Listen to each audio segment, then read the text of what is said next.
Don Juan Ramón Rayo, bienvenido, muy buenas noches. Buenas noches, Luis. Eduardo Garzón, bienvenido, buenas noches. Buenas noches. Como gracias. yo me incorporo hoy, porque no he venido ni lunes ni martes, a lo mejor me reengancho con cierto retraso, pero es que me relamo solo de pensar como una noticia, la de los presupuestos, que no es de hoy. Aunque hoy ha habido unas declaraciones que me han sorprendido del ministro de Economía, dando por hecho en Bruselas que van a salir adelante. Yo no sé si tiene una información que el resto de la gente desconocemos, pero bueno, son unos presupuestos que, si yo no estoy mal orientado, a Juan Ramón Rayo le habrán parecido muy derrochones y a Eduardo le habrán parecido terriblemente pacatos. Exacto. ¿No? Sí, ¿no? Exacto. Cómo una misma realidad puede ser interpretada de maneras tan absolutamente opuestas. Eduardo, abre tú el fuego. Bueno, yo creo que porque precisamente los presupuestos que conocemos, o la propuesta, mejor dicho, este proyecto, está en un término intermedio, ¿no?, entre los postulados que defiende Juan Ramón Rayo y los que defiendo yo.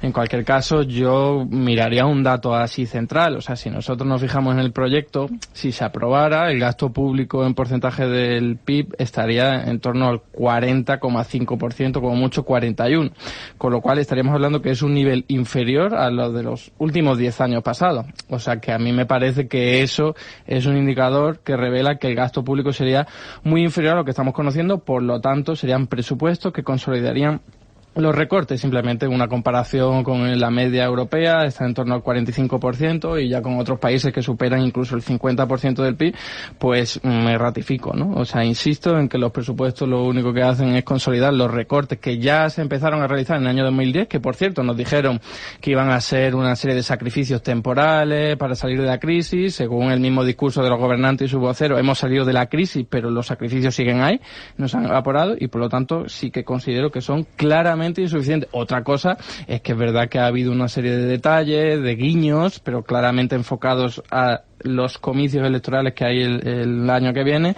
que tienen que ver con las pensiones, alguna reducción de impositiva, etcétera, etcétera, pero insisto, no compensan en absoluto los drásticos recortes que se vienen consolidando desde el año 2010.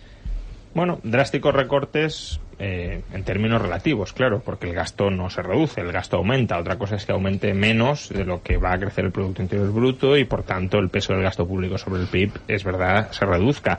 Pero se reduzca, o se reduce con respecto a cuándo, porque aquí podemos hacer muchas comparativas. Evidentemente, si lo comparamos con respecto al pico de gasto en plena recesión, cuando entran en juego los famosos estabilizadores automáticos, en los que se disparan ciertas partidas como desempleo o intereses de la deuda, pues en la medida en que esas partidas automáticamente se reducen, evidentemente el gasto cae.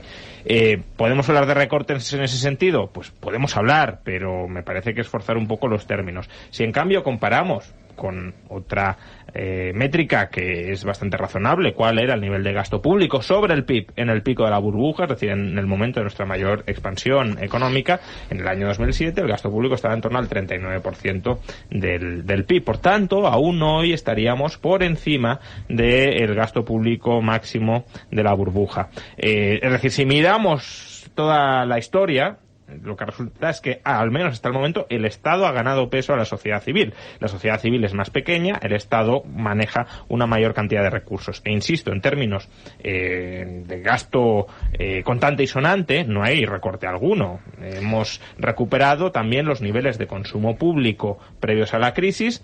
El gasto en consumo público, de hecho, viene aumentando desde el año 2013, año tras año, y por no hablar, por supuesto, del gasto en pensiones, que es la partida mayor del presupuesto estatal y que además va creciendo año tras año tras año. Pero a ver, el dato global nos pierde de vista mucho, porque al fin y al cabo acabamos viendo el bosque, pero no los árboles, que son muy importantes. Pero porque si vamos a ver... manejabas el global. Claro, por eso ahora pues vuelvo a recuperar lo que estaba diciendo para completar el análisis. El global, además, te sirve para ver en términos relativos que ha disminuido con respecto a 2010, pero si me comenta el año 2007, 2006, también me sirve utilizar el global, pero lo podría complementar con lo siguiente.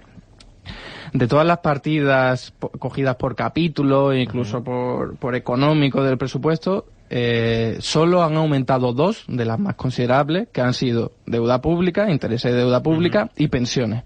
Pensiones han aumentado muchísimo, pero no por decisiones del gobierno. Ha sido simplemente una cuestión de evolución demográfica, de que las pensiones había un pacto social por el que se iban revalorizando y pagando las pensiones futuras, etcétera, etcétera.